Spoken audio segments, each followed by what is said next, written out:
Why did I decide to take the leap and start writing a clean romance fantasy book?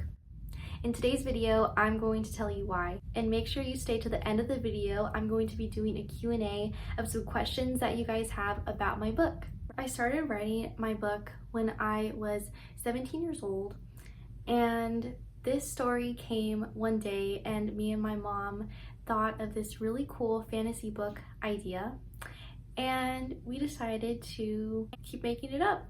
And the more we talked about it, it was starting to sound really exciting. So I wrote down a little bit of it, and that's kind of where the story took off.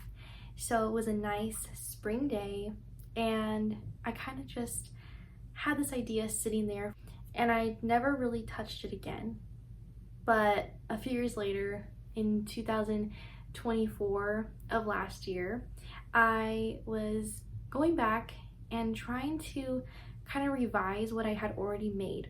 At this point, the story had really changed so much from the very first initial idea that me and my mom kind of started with.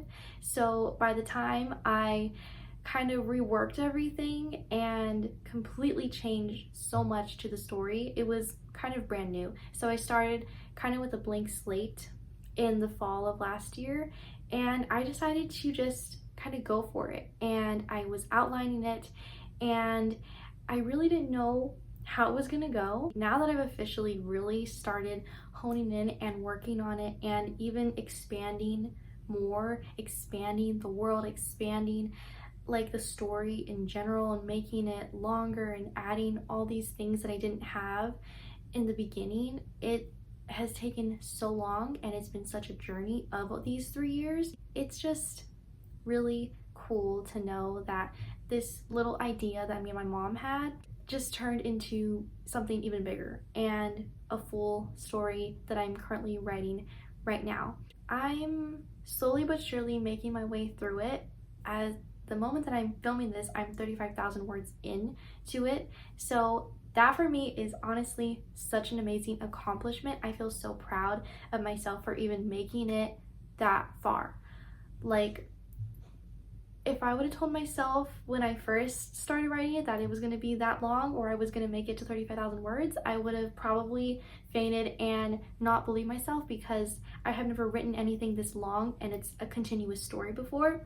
So I'm just really excited with the story and with the way that it's coming to be. It's coming together. I just had to take that leap and the decision to actually sit down, make an outline, and just start writing it. And as I kept writing it, the story kept unfolding, and I thought of new things to add to it. I would think about something and I'd be like, that's perfect, so I would add it in, and it would just be this great creative flow that I was just starting to implement in the story. And I think that's honestly what it takes. You just have to start writing it, and that is the hardest part. But once you're in it and you're actually in your story and you're with your characters, it's amazing, and you can't wait to finally get to certain scenes or get to certain things where you've been anticipating, and finally writing that is just so rewarding. So this book has a little bit of a medieval kind of fantastical Renaissance type of feel, because it is about a princess. So there is a lot of that, like royalty, and a lot of fantastical elements like that. It's gonna be a mixture kind of like Mirror Mirror, and then like Robin Hood, a little bit of the Princess and the Pauper Barbie movie, and a little bit of The Secret of Moon Acre, Ashlad. It has a lot of influences from all of these movies. And also, if you have read the False Prince books, it's also going to be a little bit like that, but instead of a prince, it's a princess. It's a lot more different than the False Prince books, but it for sure definitely has kind of that medieval fantasy vibe. This book has a lot of fun adventure and quests, and it's a very good coming of age story. It is a young adult book, and I really love that I'm starting in this genre, because young adult is such a fun genre to write. It's very interesting, and since I am like freshly a 20-year-old, it is really nice to kind of go back into my teenage years and kind of remember things and write from that perspective of still being so fresh in that mindset of me when I was a teenager.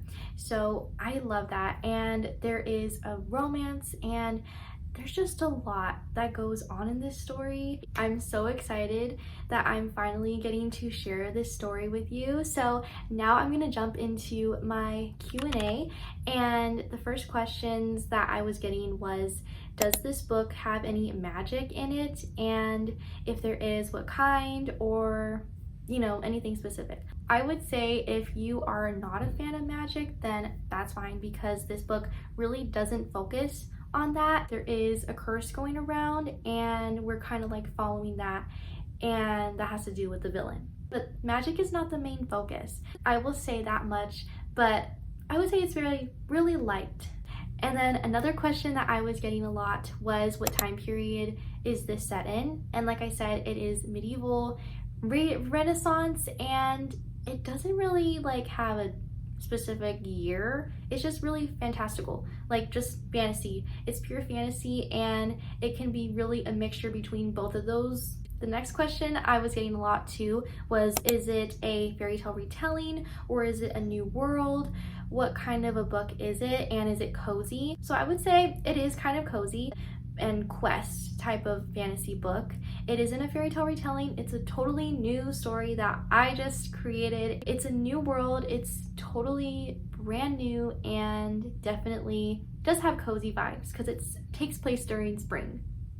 So I love that, because spring is one of my favorite seasons, and I think spring is a cozy season. So I would say yes, it is a little bit cozy, but it does still have a lot of adventure and a lot of quests and a lot of things. It's kind of high stakes, but not really. There are some crazy things happening, but I would still say it is cozy. And then another question that I got a lot was, how did I start writing this story if I had any doubts and I just went for it? Well, I honestly think that I'm such a creative person that when I just have this idea, I have to write it down. And even if it's just like a little note, and the idea just kind of, the whole idea when me and my mom thought of it, it just honestly sparked this whole thing, and it just made me feel like I need to write this down. I need to at least get the idea on my notes app on my phone, and I just need to get it out there, get it written. And so that's kind of how I am sometimes. Now, actually starting and writing the book was a little bit different, because once I kind of knew of the story, I kind of just started with the prologue. Now, in the beginning, the story did have a prologue. Now, I don't think it's going to have a prologue anymore. I kind of got rid of that because I did so many revisions within these years that I just was like, no, forget the prologue. But it did help me kind of see and start to kind of play around with the story from the very beginning. And I think that was helpful. Even just writing that, even though it's not going to be anything in the story, it still did help me to kind of get the ideas going and these ideas sparking. And honestly, once I started doing that, it was fun. Like, I had fun. I was having so much fun coming up with these characters, with these ideas. In fact, like the love interest in the story, at one time he was somebody else, and now who he is now is totally different from what he started out to be. So I had a lot of time like having to revise so much stuff, but now everything is just coming together, and I love that. And I honestly think, just starting is the hardest part. It's always going to be the hardest part.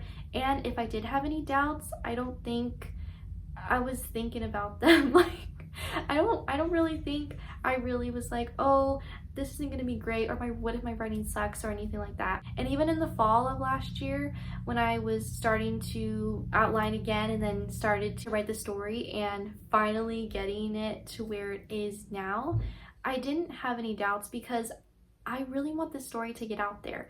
And if I do have any doubts, I'm not thinking about them. I'm probably just thinking about, I want people to read this book, and I'm like, are people really going to read this?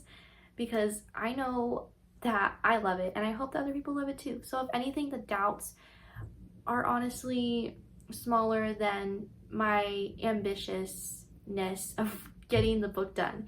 Like, that outweighs the doubts, and it should. Your creativity and your writing should always be the one thing that is pushing you forward, and just forget about the doubts. Like, don't worry about them. I think just write the book, write it, and that's all you can do. We have this ongoing joke with me and my family that I'm like Jane Austen, because I just really want this book to get out there in the world, and I want to write all these books because I have so many other story ideas and book ideas in my head swirling around, and characters and all these things that I'm just like, I hope that I live long enough to write all the stories down. So yeah, we have just like this joke, like I feel like Jane Austen sometimes, just always writing, like literally, and that is great. That's honestly the dream for us writers. I hope this video inspired you to write your story, or to go back to writing, or maybe to just get that idea on the paper, and you never know what that story might become. Let's become besties on my social medias. I will have my Fable Bookstagram and Goodreads linked in the description box below. If you want to watch more of my videos, I have so many videos on clean romance book recommendations, and if you want to find 15 books that are really good and that I loved, then I would go and watch this video right here, because I share so many good clean romance books and I think you'll really enjoy it.